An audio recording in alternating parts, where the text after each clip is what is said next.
Hello എല്ലാവർക്കും നമസ്കാരം. പുതിയൊരു വീഡിയോയിലേക്ക് സ്വാഗതം. നമുക്കിന്ന് ഈ വീഡിയോയിലൂടെ ഫോർഫെയ്റ്റിംഗ് ആൻഡ് ഫാക്ടറിംഗ് എന്തൊക്കെയാണെന്ന് മനസ്സിലാക്കാം. നമുക്ക് വീഡിയോയിലേക്ക് കിടക്കാം. ഫോർഫെയ്റ്റിംഗ് ആൻഡ് ഫാക്ടറിംഗ് നമുക്ക് ആദ്യം ഇവ എന്തൊക്കെയാണെന്ന് മനസ്സിലാക്കാം. Both forfaiting and factoring are financial services. ഇത് രണ്ട് ഫൈനാൻഷ്യൽ സർവീസുകളാണ്. എന്തിനു വേണ്ടിയിട്ടാണ്? That help businesses manage their receivables and improve cash flow. അത് ബിസിനസ്സുകളെയാണ് സഹായിക്കുന്നത്. എന്തിനെ സഹായിക്കുന്നു? അവരുടെ ക്യാഷ് ഫ്ലോ ഇംപ്രൂവ് ചെയ്യുന്നതിന്, അവരുടെ റിസീവബിൾസ് അതെന്തോ ആയിക്കോട്ടെ, അത് ബിസിനസ്സിലേക്ക് കിട്ടാനുള്ള ആ റിസീവബിൾസ് ഇംപ്രൂവ് ചെയ്യുന്നതിനും ക്യാഷ് ഫ്ലോ ഇംപ്രൂവ് ചെയ്യുന്നതിനൊക്കെയാണ് ഈ രണ്ട് കാര്യങ്ങൾ സഹായിക്കുന്നത്. However they differ in terms of, ഞാൻ ഈ പറയുന്ന കാര്യങ്ങളിൽ ഇവ രണ്ടും തമ്മിൽ ചെറിയ വ്യത്യാസങ്ങളുണ്ട്. ട്രാൻസാക്ഷൻ ടൈപ്സിന്റെ കാര്യത്തിൽ, ഡ്യൂറേഷന്റെ കാര്യത്തിൽ, റിസ്ക് ഹാൻഡ്ലിംഗിന്റെ കാര്യത്തിലേക്ക് ഇത് രണ്ടും തമ്മിൽ ചെറിയ വ്യത്യാസങ്ങൾ വരുന്നുണ്ട്. നമുക്കാദ്യം ഫോർഫെയ്റ്റിംഗ് മനസ്സിലാക്കാം. Forfaiting is a financial arrangement. ഇതൊരു ഫൈനാൻഷ്യൽ അറേഞ്ച്മെന്റ് ആണ്.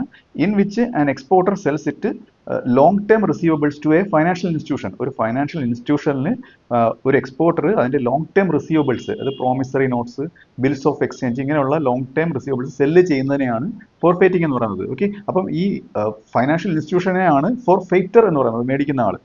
അപ്പം ഇത് ഡിസ്കൗണ്ടിനാണ് ഈ വിൽപ്പന നടത്തുന്നത്.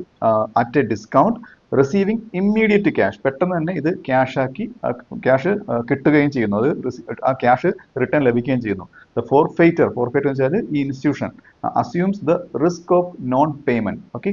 ഇദ്ദേഹം എന്ത് അസ്യൂം ചെയ്യുന്നു? നോൺ പേയ്മെന്റ് നടത്തിയാലുള്ള റിസ്ക് അസ്യൂം ചെയ്യുന്നു. അതുകൊണ്ടാണ് ഇദ്ദേഹം എന്ത് ചെയ്യുന്നത്? ഇമ്മീഡിയറ്റ് ആയിട്ട് ക്യാഷ് കൊടുക്കുന്നത്. അത് പൈസ അപ്പോൾ തന്നെ ഇമ്മീഡിയറ്റ് ആയിട്ട് കൊടുക്കാതിരുന്നാൽ അവിടെ റിസ്ക് ഉണ്ടെന്ന് മനസ്സിലാക്കിയിട്ട് പെട്ടെന്ന് പേയ്മെന്റ് നടത്തുന്നു. അതാണ് ഈ ഫോർഫെയ്റ്റിംഗിൽ വരുന്നത്. നമുക്ക് ഈ ഫോർഫെയ്റ്റിംഗിന്റെ കീ ഫീച്ചേഴ്സ് നോക്കാം. അതായത് യൂസ്ഡ് ഇൻ ഇന്റർനാഷണൽ ട്രേഡ്. ഇത് ഇന്റർനാഷണൽ ട്രേഡിലാണ് ഇത് ഉപയോഗിക്കുന്നത്. Primarily for cross border transaction, ഒരു രാജ്യത്ത് നിന്ന് മറ്റു രാജ്യത്തിലേക്കുള്ള ആ ക്രോസ് ബോർഡർ ട്രാൻസാക്ഷൻ, അത് ക്യാപിറ്റൽ ഇന്റൻസീവ് ട്രാൻസാക്ഷൻസിനാണ് ഇത് കൂടുതലും ഉപയോഗിക്കുന്നത്. അടുത്തത് വിത്തൗട്ട് റീകോഴ്സ് എന്ന് പറയും. അതായത് ഒരു പിന്തിരിഞ്ഞു പോകല് ഇവിടെ ഇല്ല. അതായത് the exporter is not liable. ഈ എക്സ്പോർട്ട് ചെയ്യുന്ന ആള് ഈ ഇമ്പോർട്ടർ ഡിഫോൾട്ട് വരുത്തി കഴിഞ്ഞാൽ, പേയ്മെന്റ് ഡിഫോൾട്ട് വരുത്തി കഴിഞ്ഞാൽ ഈ എക്സ്പോർട്ട് ചെയ്യുന്ന ആള് അതിന് ഉത്തരവാദി ആയിരിക്കില്ല. അടുത്തത് medium to long time credit ആണ് അടുത്ത പ്രത്യേകത. ഇത് typically covers period of 1 to 5 years ആണ് ഇതിന്റെ ഒരു പീരീഡ് വരുന്നതെന്ന് പറയുന്നത് ഫോർഫെയ്റ്റിംഗിന്റെ. അടുത്തത് ഇതെന്ന് പറയുന്നത് ബേസ്ഡ് ഓൺ നെഗോഷ്യബിൾ ഇൻസ്ട്രുമെന്റ്സ്. അത് നെഗോഷ്യബിൾ ഇൻസ്ട്രുമെന്റ്സിന്റെ ബേസിലാണ് ഇത് ഡീൽ ചെയ്യുന്നത്. അതായത് നെഗോഷ്യബിൾ ഇൻസ്ട്രുമെന്റ്സ് ഏതൊക്കെയാണ്? Uses promissory notes, letters of credit, ഇതൊക്കെ നെഗോഷ്യബിൾ ഇൻസ്ട്രുമെന്റ്സ് ആണ്. ഓർ ബിൽസ് ഓഫ് എക്സ്ചേഞ്ച്, ഇതൊക്കെ രേഖകളാണ്. ഇതിന്റെ അടിസ്ഥാനത്തിലാണ് ഈ ട്രാൻസാക്ഷൻ വരുന്നത്. അടുത്തത് ഹൈ ട്രാൻസാക്ഷൻ വാല്യൂ ആണ് ഇതിനുള്ളത്. ഓഫൺ യൂസ്ഡ് ഫോർ ലാർജ് ട്രാൻസാക്ഷൻസിനാണ് ഇത് കൂടുതൽ ഉപയോഗിക്കുന്നത്. Such as machinery or infrastructure project, ഇങ്ങനെയുള്ള പ്രൊജക്ട് ആണ് നേരത്തെ പറഞ്ഞ ക്യാപിറ്റൽ ട്രാൻസാക്ഷൻ എന്ന്. ഇനി ഫോർഫെയ്റ്റിംഗിന് സിമ്പിൾ ആയിട്ടുള്ള ഒരു ഉദാഹരണം പറയുമ്പോൾ നിങ്ങൾക്ക് നന്നായിട്ട് മനസ്സിലാവും. An Indian company exports turbines to a German buyer. അതായത് ഒരു ഇന്ത്യൻ കമ്പനി ഒരു ടർബൈൻ ജർമ്മൻ ബയർക്ക് എക്സ്പോർട്ട് ചെയ്യുകയാണ്.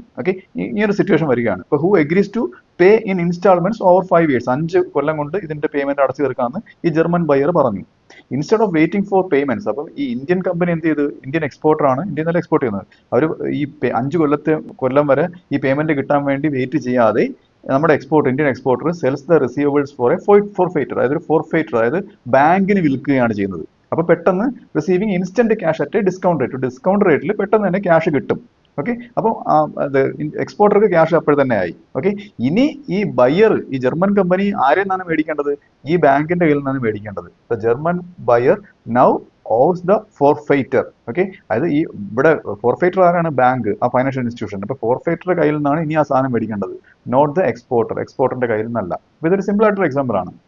അടുത്ത ഫാക്ടറിങ് നോക്കാം. Factoring is a short time financing method ആണ്. ഇതൊരു ഷോർട്ട് ടൈം ഫൈനാൻസിങ് മെത്തേഡ് ആണ്. Where a business sells its accounts receivables to a financial institution. അതായത് ഇവിടെയും ഒരു ബിസിനസ് അതിന്റെ അക്കൗണ്ട്സ് റിസീവബിൾസ്, അതായത് അൺപെയ്ഡ് ഇൻവോയ്സ് എന്ന് പറയും, ഇത് ആർക്ക് വിൽക്കുന്ന? ഒരു ഫൈനാൻഷ്യൽ ഇൻസ്റ്റിറ്റ്യൂഷന്. ഇതിനെയാണ് ഈ ഫൈനാൻഷ്യൽ ഇൻസ്റ്റിറ്റ്യൂഷൻ ആണ് ഇവിടെ ഫാക്ടർ ആയിട്ട് എടുക്കുന്നത്. ഈ ഫൈനാൻഷ്യൽ ഇൻസ്റ്റിറ്റ്യൂഷന് ഇത് വിൽക്കുന്നു in exchange for immediate cash. ഇവിടെയും ഇമ്മീഡിയറ്റ് ക്യാഷിന് വേണ്ടി തന്നെയാണ് ഇത് വിൽക്കുന്നത്. ഇനി നമുക്ക് ഇതിന്റെ കീ ഫീച്ചേഴ്സ് നോക്കാം. Key features of factoring.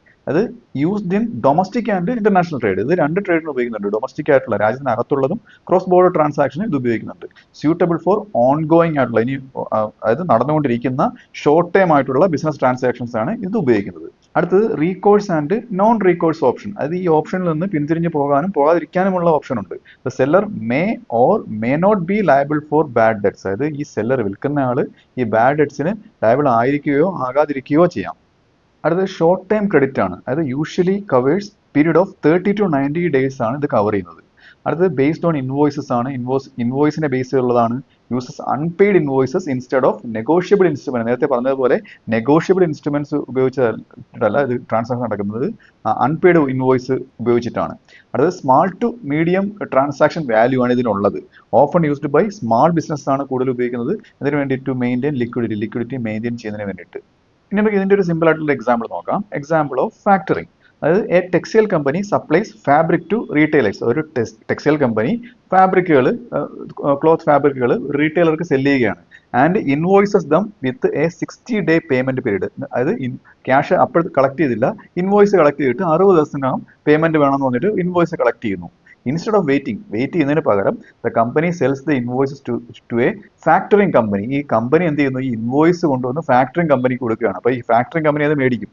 Which pays 80% of amount up front. അതായത് 80% ക്യാഷും ആര് കൊടുക്കും, ഈ ഫാക്ടറി കമ്പനി ഈ ടെക്സ്റ്റൈൽ കമ്പനിക്ക് കൊടുക്കും. Okay, when the retailer pays, അപ്പം ഈ മേടിക്കുന്ന ആൾ റീറ്റെയിലർ പേ ചെയ്യുമ്പോഴത്തേക്ക് the factor deducts its fee. ഈ ഫാക്ടർ കമ്പനി എന്ത് ചെയ്യും, അവരുടെ ഫീസ് ഡിഡക്ട് ചെയ്തിട്ട് and transfer the remaining balance to the textile company. ബാക്കിയുള്ള എമൗണ്ട് ആർക്ക് കൊടുക്കും, ടെക്സ്റ്റൈൽ കമ്പനിക്ക് കൊടുക്കും. അപ്പോൾ ഇതാണ് ഈ ഫാക്ടറിങ്ങിൽ വരുന്നത്.